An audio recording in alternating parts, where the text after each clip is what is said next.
Welcome back to the third annual Locked On Senators Organizational Value Rankings. I'm Ross Levitan alongside Brandon Piller, as always, where we're counting down from number 64 all the way to number 1 in terms of which Senator has the most value both now and in the future. This is our second of 8 videos, and they're all YouTube exclusives. So make sure that you like the video, subscribe to the Locked On Senators channel. They'll be coming out Tuesdays and Thursdays over the next month. Before we get into today's list, Tier 7 AHL Depth, Pilsy, tell the good people how we define value.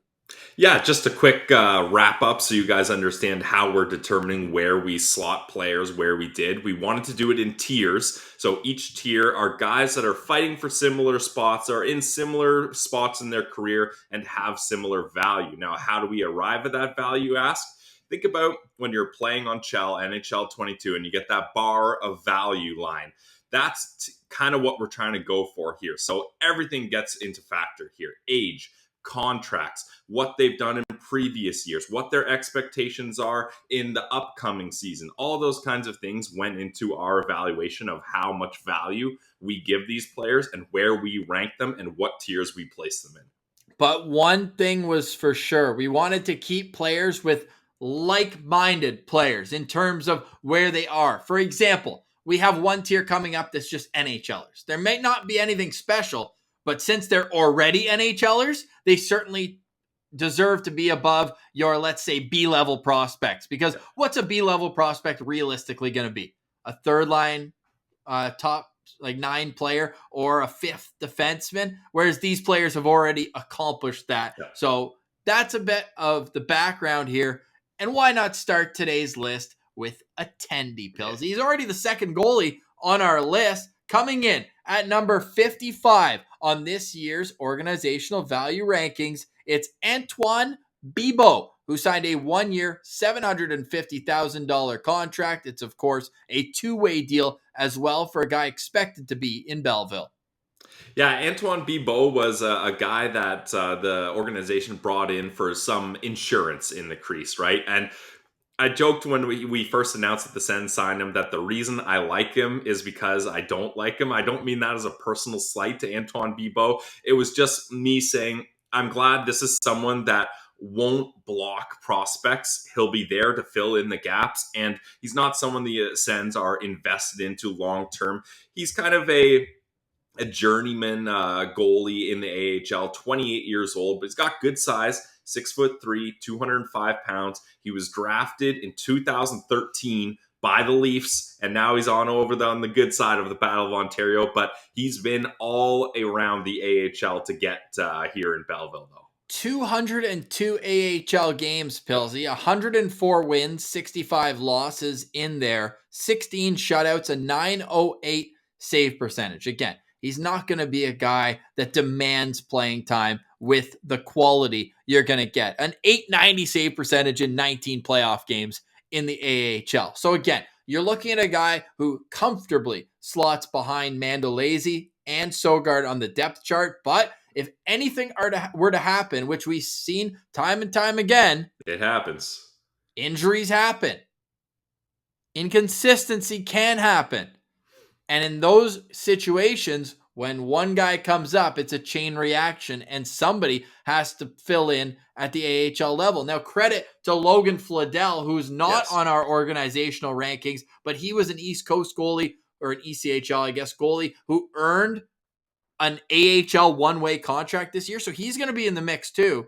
But Bibeau just adds that extra layer of protection. As Sabourin joked about, but this happens here as well, he's here to protect the investments. He's here so that the team can, let's say, tread water if one of the top 2 guys either gets hurt or has to be moved up. We often see it. Like, how many goalies played for Belleville the year we were there, Pilsy? It felt like at least 6. It was an insane amount. And some of them were like just college kids that had to back up games. Like, injuries happen. And something that's very important to keep in mind with Bibeau here is the Ottawa Senators no longer have a ECHL team affiliated with them, as the Atlanta Gladiators are now with the Arizona Coyotes. So now that they don't have that extra spot to put a guy like Mando, you want to make sure that you have a veteran backup that can kind of slide in and take over things if Mando isn't up to the challenge, or if there's an injury, God forbid, or something like that.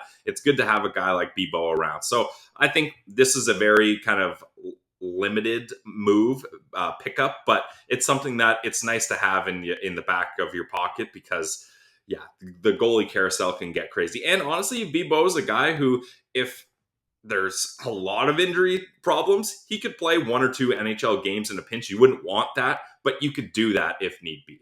Right, yeah, he's played 4 NHL games, won 2 of them. He's done it before, actually, yeah. Funny enough, but you're right. And Sens love winners. Won the QMJHL championship and playoff MVP. Pilsy, the only problem is that was 9 years ago. That was a while ago, yeah. So he's 28 years old, 6'3", 205 pounds. And if I was going to say, if you're watching on YouTube, this is a YouTube exclusive. You can see that this hockey chart year by year, he's been all over the place. Yeah. Marlies, Maple Leafs, Sharks, Barracuda, Avalanche, Eagles, Wolves, Kraken, Checkers, Allen Americans, and now expecting this to be an insurance policy in the AHL for Ottawa. In his last game, though, Billsy, a 2-1 shootout win, 36 saves. So we like to see that. Right. That was in March of this year. But again, not much more than an insurance-y blanket for the Ottawa Senators. 1 year, $750K. The next and potentially only other time we're going to talk about this player on Locked On Senators, Pilsy, is when his gear comes out, because you know that we're suckers for that. We got to see what the setup looks like. But Antoine Bibeau comes in at number 55 on our rankings to kick off the AHL Depth tier of our value rankings. Coming over from the Toronto Maple Leafs organization, Kristians Rubins comes in at number 54, just a big left-hand defenseman, a 1-year, $750,000 deal, which is going to be commonplace for what we see in this tier as a contract goes. But Rubins, he, again, when a defenseman gets called up, there's a chain reaction. And at the bottom of this tier, we were pretty much looking at guys who we expect to be 6th defensemen in Belleville. Yeah, and I actually really like the Rubins signing, though, Ross. He's a Latvian guy, so he must be stoked about Team Latvia's success in the World Juniors. That's definitely something he'll have his eye on, I'm sure. Yeah, well, I'm sure you also think that Rudy Balcers is going to give him a glowing review of the friendly city. Yeah, hopefully. Yeah, you would hope so. That's for sure.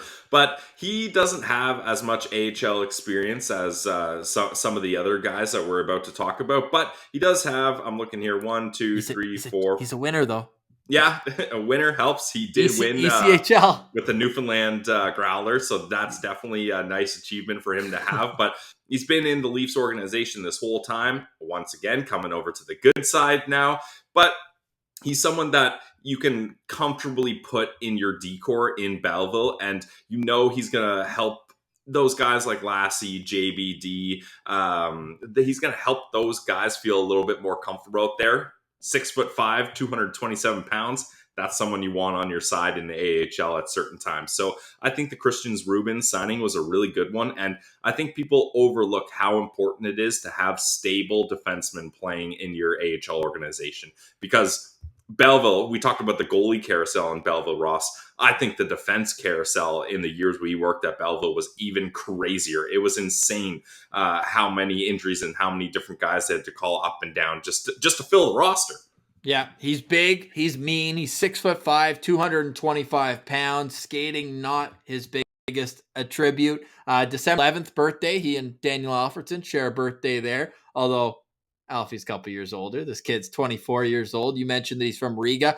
He got that Allen Cup win with the Newfoundland Growlers, so I'm sure some people listen to this show because we love our Newfie followers here at Locked On Senators. So we I'm sure know that you guys would know his game a little bit from his time out on the Rock. But when you look at what he's brought throughout every level, it's physicality, right? A few penalty minutes at each stop along the way. And then coming over, the offensive game started to flourish a little bit in Medicine Hat, where did he, let's see this. I wonder, I'm sure he did. Was he with, 1 year too early. I was seeing if he was with Matt Sogard in Medicine Hat, but he was actually former Sens prospect Jordan Hullett as a goalie. So he left Medicine Hat at the same time that Mads came in the next season. So Mads would have been playing in Texas. Remember, he told us that he went down there. But Rubins, again, just a meat and potatoes type hockey player, right? And that's not to take anything away, but you're not going to see him do much in terms of rushing the puck up ice or anything like that. He's just going to feed off his D partner,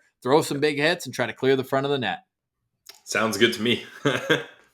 Speaking of clearing the front of the net, another guy who had a stop with the Marlies, Pilsy. Yeah, we're getting crazy. all the Marlies players, but a good Orleans boy comes in at number 53 with a 1 year, you guessed it, $750,000 deal returning. It's Scott Sabourin here to protect the investments. Look, I'm a big Scott Sabourin fan. People can say their jokes, but he knows his role and he does it well. And in the AHL, you got to give it to this guy. He's able to put up some points. Like, he's not just a scrub. He had 5 goals, 12 assists, good for 17 points with Belleville last season. And if you guys listened to our interview with Igor Sokolov, we asked him, look, Logan Shaw went from Belleville captain over to the Marlies. They might as well have a train just going the Underground Railroad. Yeah, like that's like the transactions between those two teams is just crazy. But not even over. We got Rourke Chartier. Oh, no spoilers, but Rourke Chartier coming up, and he also played for the Marlies. Yeah, we've got more guys, that's for sure. But we talked to Igor, and he said, I asked him, Logan Shaw left, captain spot is open in Belleville. Who's someone that you think could have a leadership role there? And first guy he said was Scott Sabourin, and he makes the players feel more comfortable out there. They have a lot of faith that if things get physical and if things get dirty, it's nice having Scott Sabourin with you. So I don't care what the analytics say about his game. If he can make your top prospects feel better out there, that is an immense amount of value, and I'm glad he's back with the Belleville Senators. They call him the Sword, is his nickname in Ottawa. I love that too. And you got to think, man, hockey's a lot more than just what you see chasing a puck around on the ice. It's a day-to-day. It's about, having the right guys in the locker room. And clearly DJ thinks he's a great guy just with how much he'll even play him at the NHL level. Like, Scott Sabourin had 2 assists in 7 NHL games this year. Although, man, he was banging away at that rebound when Casti ended up scoring from that impossible angle and then getting in the fight against Montreal. And Sabourin shot it right into Carey Price's pad. Like, he had the entire net. He skates around like a house on fire.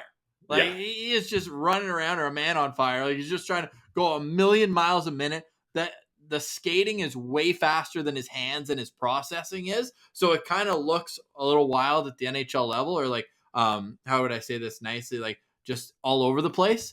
But at the AHL level, man, you need that type of grit and tenacity. And again, you said it, like, he's not immune to offense at the AHL level. He's able to chip in every now and again, but I think he's a guy who's comfortably a 4th liner in the AHL, but makes everyone else play a little bit bigger. I mean, Igor said it word for word, like you alluded to. So I think Scott Sabourin, he's easy to make a quick quip about, bringing home an Orleans, Ottawa guy who has just fought his way through. But I think that fighting aspect of who he is brings out the best in his teammates as well, because he had to fight for every single inch, undrafted to the NHL. Mm-hmm. Like, this guy played Ottawa Junior 67s with a bunch of my buddies that year.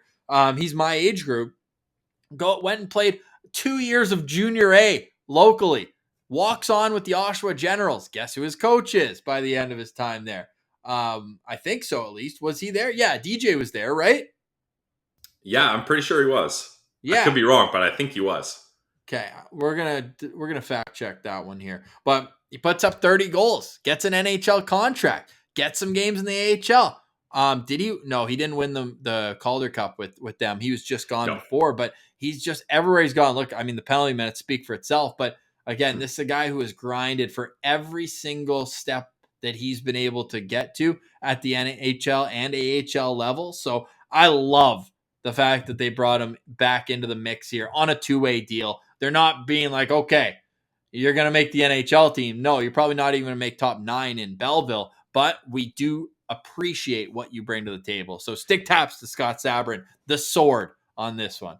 But also, he's that guy if, let's say, they're going into Philly. They're going into, I mean, Boston's not really that team anymore, but let's say they want a little bit more physical of a matchup, or they're going to LA and you want to keep Lemieux on his toes.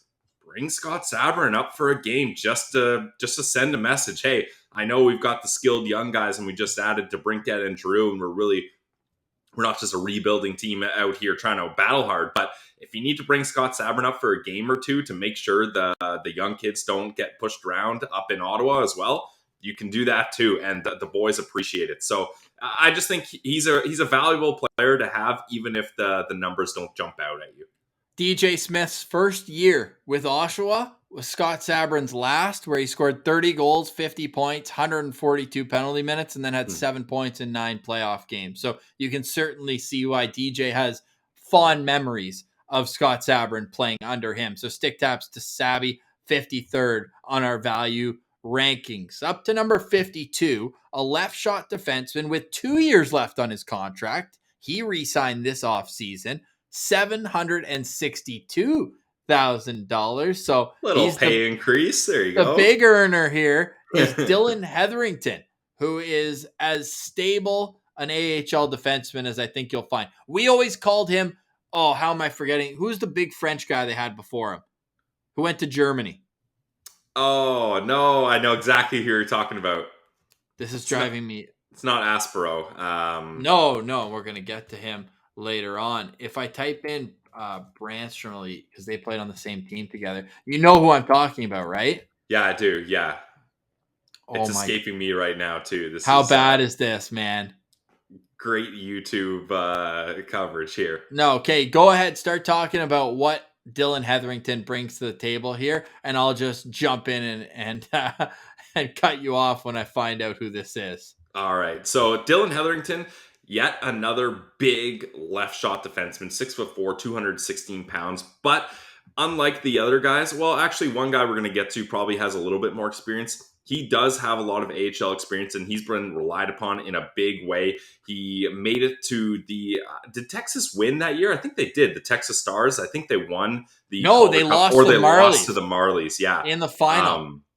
Yeah, so he has that playoff experience. He's had a bunch of playoff experience when he was in the WHL, and he's just that kind of guy that is going to stabilize any partner he's with. I mean, when we watched him play in Belleville, he even had some time playing up in the NHL. He had 9 games up with Ottawa.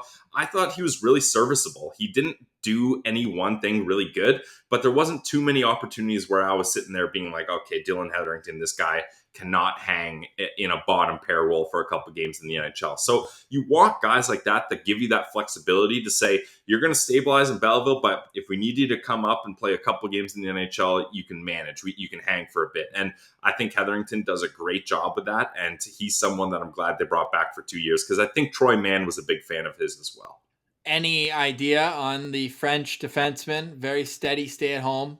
It's still escaping me when you say it. Hubert Labrie. Yes, Hubert Labrie. Yeah, he was a legend in Belleville when we were working there. So he left, and Dillon Heatherington from Calgary, Alberta, came in to replace him. 6'4", 215 pounds.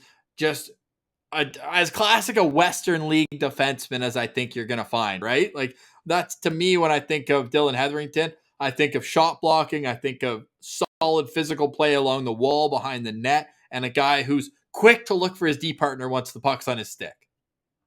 And the thing I like about looking at Heatherington here is he decided to go over to the KHL for a year, probably had a nice paycheck and took the money and ran. Nothing wrong with that. But he's back in the NHL and back in North America now. So that tells me he's not just complacent with getting a paycheck and playing. He's really trying to work and hopefully one day get to a more stable NHL job. He's 27. So yeah, he's not in the prime prospect years anymore, but he's still got some leash left on him. So good on him for coming back over, and I'm stoked he's back with the organization, or with the organization, I should say. And I think, again, with the way he plays, that extends your prospect shelf life, because you don't need the ice time to be a flashy offensive player or get opportunities on special teams. He is just going to go out, bring his work pail, and just absolutely give it everything he has every shift. Does he have the most skill? No. But he was a second-round pick and a guy who's won at every level. gold medal at World Under-18s, gold medal at the World Juniors, and that Calder Cup championship that I guess they did win. So it must have been the year after, or no, he won with Lake Erie in 2016. okay. Yep. That was the year where Werenski joined them in for the playoff run. So you know what? A player that obviously brings it. Wow, that was a sick team. Bjorkstrand, Werenski, Josh Anderson, Sonny Milano. Wow. Good team. Yeah. But with all those offensive guys, you need someone to stay in the mix defensively. Anyone who played as many games as him had more points that playoff run, but 3 assists for Dillon Heatherington. But Pierre Dorion likes winners in the organization, and they've got one with Dillon Heatherington, who, what would you say, 40% chance he plays an NHL game this year?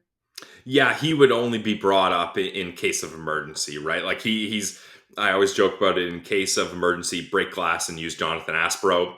I would probably use Heatherington in the same vein there. He's a guy that if you need him to play 5 or 6 games, play between 12 and 15 minutes on your third pair, he can do that for you. So yeah. I don't anticipate he'll get more than 10 NHL games. No, certainly not. I think that's very fair too. But hey, we're happy to have Dillon Heatherington in the organization, and he comes in at number 52. Pilsy, I'm going to throw you a curveball because I think we actually forgot to write down this next player, but I'm gonna put him in right here if that's okay with you. Okay, throw the curve. Oh no, we have him. We actually we have him as a still prospect, just so that people understand we're going to 51 next. But is Jacob Larson still a prospect? No, I don't think so. We've got him up a little bit. I was thinking we could put Jacob Larson right here. Yeah, this would be right around Jacob Larson territory. Although, no, he's had more NHL games than these guys. I think that's why he's been bumped up a little bit more. Okay, so we'll keep it in. We did our list. We checked it twice, but apparently now we're checking my eyes. The third time here. Now we're checking the third time. A little inside baseball here on Locked On Senators. But so far today, we've had 55 Antoine Bibeau, Kristians Rubins at 54, Scott Sabourin at 53, and Dillon Heatherington at 52. So why not go back to another former Marley coming in at number 51, Rourke Chartier, one of 2 players on today's list who were on a one-way AHL contract last year, but earned a 2-way deal this year. 1 year, $750,000 for Rook Chartier. This was a guy who offensively was super surprising for Belleville.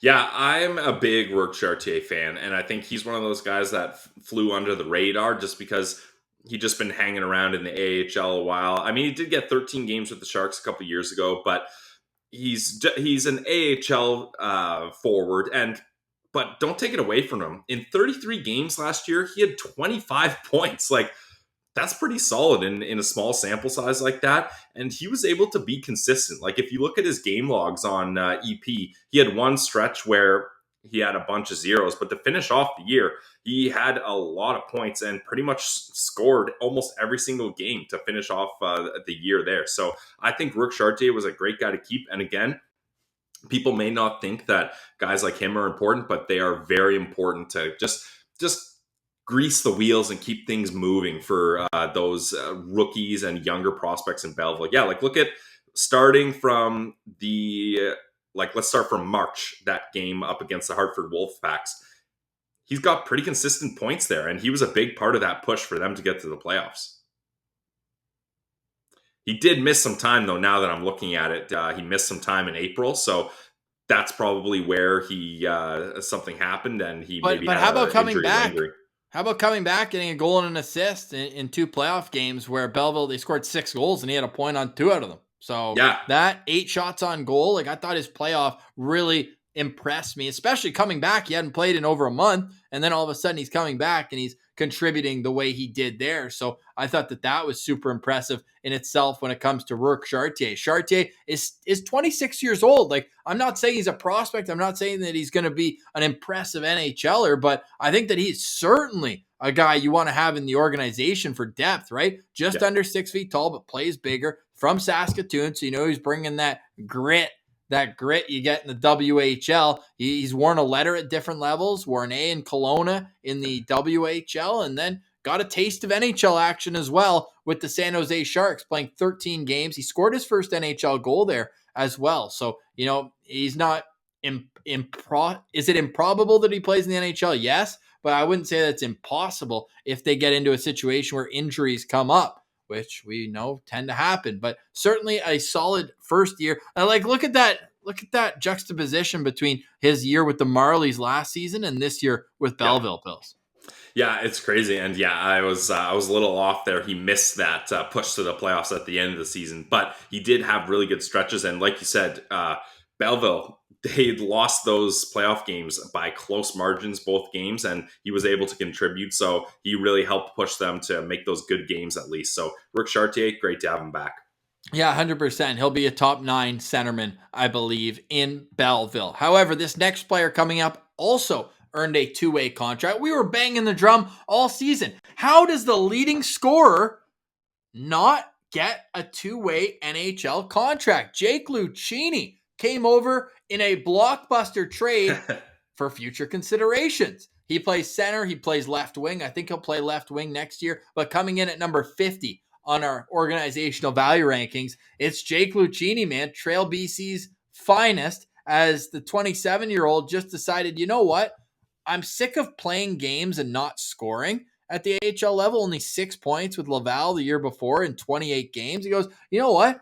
I'm going to go out there, and for the first time since playing in the BCHL, and I'm talking 4 years at college, 3 years in the AHL, he's like, you know what? I'm going to go score 20 goals for the first time since 2015. It was amazing to see what Jake Lucchini could bring to this team. There's something in the water in Belleville, because he just popped off like he wasn't able to do with the Wilkes-Barre Scranton Penguins or the Laval Rocket. I mean, the Laval Rocket, of course, you're not going to have success there. But no, kidding aside, though, in 72 games, 51 points, he was an absolute stud for this team. And it just seemed like Troy Mann put him in the right spots, and he rewarded him for giving him the opportunities. And he's yet again another guy that flies under the radar. But Igor Sokolov, when I chatted with him when I was out east, he said Jake Lucchini was an absolute beast for that team, and he's a guy that brought it every day and was a big reason they had any success last season. So Jake Lucchini, damn straight he deserved a better contract, because that was one hell of a season he put up. And nasty in the shootout. He does that move where he pulls it all the way one way, and then almost like Bobby Ryan, where he just goes all the way with this long reach and just stuffs it in far side. I don't know what the analytics are. Do you think they have it on the website? For AHL, probably not. Yeah, I mean, you can check, but I'm going to check, because, I mean, that was a pretty underrated part of his game, I felt, last year, was that when they got to a shootout, they used him in pretty much every opportunity. We do have it. Don't you love it when the eye test meets the analytics? Pillsy, he was 4 for 5 in the shootout last season. Attaboy, 80%. You'll love to see that shootout specialist. Yeah, no doubt. So Jake Lucchini, ecstatic to see what he's going to bring next season with Belleville, as now he's even more comfortable in what he's going to bring as a leader too, because this is a guy who he was the captain of his BCHL team, the Trail Smoke Eaters. Yes. Great handle on They got them. a great old school barn too, Ross. I watched a couple games there. Oh, yeah? Yeah. Sick. So he was captain there. Then he went to Michigan Tech and was a alternate captain his junior year. And then in his final season, wore the C there as well. And you can see that 20 goals is nothing to turn your nose up at. So looking forward to seeing what Lucchini will bring next season. Again, unlikely that he plays any NHL games, but Belleville, they got their first taste of playoffs, kind of. It's time for them to really step up next year. And a guy who could do that, the final player in today's tier. And then stay tuned, because after we talk about this player, we'll bring up a graphic which has all the players we've talked about so far. And in the description, you'll also be able to see, just so it's nice and easy for you, what the order is of our countdown. Coming in at number 49, it's a reunion of sorts for a player who had a cup of coffee with Ottawa, not Belleville, Ottawa in 2019-2020. The pandemic, of course, cut his time with the Sens short. At 49, Jayce Hawryluk is back on a 1-year, $750,000 deal. I'm happy to have Jayce Hawryluk back. He's one of those guys, you want the fringe players that can play a top 6 role in Belleville comfortably, but also play bottom 6 in the NHL for a handful of games. And like you mentioned, he hadn't gone to Belleville the last time he was here. He was in Ottawa. And as far as point per game wise goes, he had a pretty successful time here in 11 games, 7 points in 11 games. Like, that's not bad, especially for a guy that's not really getting a lot of minutes. I mean, look at that compared to the next season with the Vancouver Canucks, where in 30 games, he only had 5 points. So definitely he was able to have success here. And that ultimately led him to going over to the SHL, where he had a bit of a decent success. But he's back in the AHL now, and I think that's going to be a good spot for him. And I think he's one of those guys that coaches are glad to have around because they know he's hungry and he's going to battle for a spot. 100%. So he was a Western kid, played from Saskatchewan, but word has it that I can't confirm this, but Daniel Negreanu has said it on multiple occasions. Yeah, the poker star, Daniel Negreanu. Okay. Kid poker. So there's articles written that apparently he played minor hockey in Brampton in the GTHL. Okay. And broke some of Wayne Gretzky's records. No way. Scoring. Now, no way. I can't find the stats to back this up. I'm kind of just going on hearsay, but if you Google Jayce Hawryluk Gretzky, Daniel Negreanu, this is a tweet from Daniel Negreanu as well. I scouted Jayce Hawryluk at age 8. He broke Gretzky's records in Brampton. That's crazy. Wait, do you mean Brampton or Brantford? Brampton. I don't know. Do we believe this guy? I don't know, because Gretzky, he was from Brantford, not Brampton. Right. Maybe it's the league that they were in? Maybe, yeah. I mean... Leave it. Let us know in the comments. Let's not let facts get in the way of a good story, though. Jayce Hawryluk better than Wayne Gretzky? At age 8? Yeah, I don't know. He's from Saskatchewan. Why would he have been playing minor hockey there? Yeah, seems strange. Yeah, cool doesn't story, quite pass the smell test for me, Ross. But cool story. But we'll pretend it's real. I mean, hey, Jayce Hawryluk, he's we got to ask him. We got to get him on the show. We'll talk to Footy once he gets settled in Belleville, because that would be an all-time story if we can get out of him on the pod. It would be great to hear about that. That's for sure. For the type of players that he brings, though, if anyone's like, I forget, he's fast and he's hard on the forecheck. Smaller guy, but he's one of the faster players in the organization, I'd say. And that's what I was saying. Like, he battles. Like, he's not a physical, gritty guy, but he's working hard, and you can tell he gives a lot of effort every time he gets onto the ice for a shift. And I think that's where coaches appreciate him.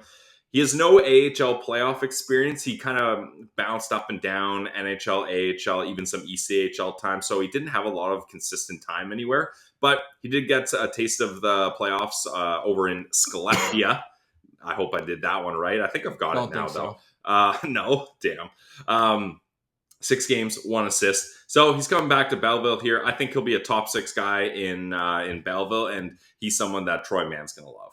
Yeah, 100%. If we're scrolling all the way down here, let's take a peek. AHL, 95 points in 148 games at the AHL level, 199 penalty minutes. So you know what? Brings a little bit of everything at that level. Let's see, at the NHL level, 98 games, 27 points. So he could be the type of guy where if a third or fourth liner, let's say an Austin Watson, God forbid, goes out with injury, and if it's more of a long-term thing and you don't want to just like throw Crooker to the Wolves or someone else who you still have high hopes, expectations for as a prospect, then Jayce Hawryluk could be a guy who's like, okay, he can come play 25, 30 games at the NHL level, play 7 minutes a night and give you some good, hard-working minutes at that level. Yeah, and I think he's the kind of guy, Ross.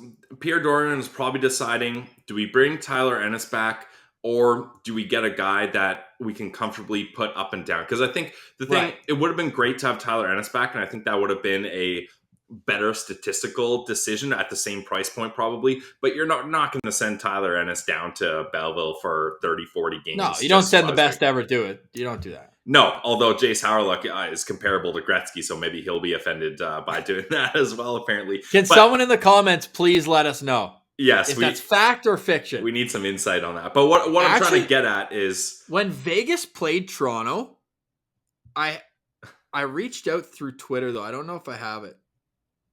No, no, I don't. Never mind. I thought I might have had Daniel Negreanu's phone number. I could have, tried to get a firm answer on this one. Where we should try to get him on. He would have someone told me. I think it was Peter O'Neill, listener of the show. that the Athletic podcast he was just on, and he brought up that story again. So anyway, not to stick on this, but if it's Gretzky records, we should be talking about it. Definitely. It's definitely worth mentioning. But the thing Allegedly. is, he's able to go up and down with ease, and he's not going to have an issue with that. And it works for where he's at in his career. So I think Jayce Hawryluk is a smart, tidy piece of business there. All right, smart and tidy tier. If you ask me, I'm going to pull up here the tier 8 too, in case this is your first time watching our organizational value rankings, where we're counting down from 64 all the way to number 1 of who in the Ottawa Senators organization has the most value. So tier 8, which we did yesterday, I'm sharing on my screen right now. You can see that, Pilsy, well? Yep. Okay, why don't you count down for the good people here, and then I'll do the next tier. So starting at the very bottom of our organizational value ranking for a second year is Nikita Zaitsev. Sorry about that, Nikita. Ole Alsing comes in at 63, RFA. Vitaly Abramov at 62, yet another RFA. Then these are kind of the late draft pick guys. You got Yakov Novak at 61, Tyson Dick at 60, Theo Wahlberg at 59, Kevin Riedler at 58, Cameron O'Neill at 57, and Chandler Romeo rounds out the end of this tier at 56. Perfect. So now we head up. Oh, great. It had to be at the changes pages. All right. Coming in at number 55 is Antoine Bibeau. 54, Kristians Rubins. 53, Scott Sabourin, up 6 spots. Thanks for coming, bud. Dillon Heatherington down 4 spots at 52. Rourke Chartier at 51. Oh, no spoilers. Jake Lucchini at number 50. And at 49, Jayce Hawryluk. So the next tier, if you might have caught who comes in at 48, then credit to you. Still prospects are coming up. So maybe guys who are on the last year or two of being considered prospects, or new prospects that are just like, all right, they're mid-round guys. Like, let's see. We're excited to see what happens. But let's just say expectations for this next group are not to be contributing members of the Ottawa Senators. Yeah, I mean, a best case scenario, these guys end up playing in the NHL, but you got to be realistic and kind of where they're at now. These guys are all in a similar spot where they're either, 23, 24, 25, like later on prospects, or they're brand new guys that haven't shown us anything at kind of competitive leagues yet where we can get a good idea of where they're at. Let us know in the comments your thoughts, questions, concerns, anyone you would have added to this tier or anyone we're too high on. Let us know. We're always happy to go back and forth in the YouTube comments. We appreciate everyone for making Locked On Senators your first listen each and every day. This is bonus YouTube exclusive content while we wait to go back to 5 shows a week. We couldn't stop the daily grind here at LOSP, and we're excited to have you as a part of this journey. But for today, we say goodbye. Great interview coming up tomorrow on Locked On Senators with Angus Crookshank. And then next week, one of the players that we just scrolled through is going to join us for an introduction to Ottawa Senators fans. The next tier, tier 6, will be out on Tuesday, and then it will alternate Tuesday, Thursday, until we get to number 1. But that's all for today. For Brandon Piller, I'm Ross Levitan. This has been bonus coverage from the Locked On Senators podcast. It's the Locked On Podcast Network, your team every day.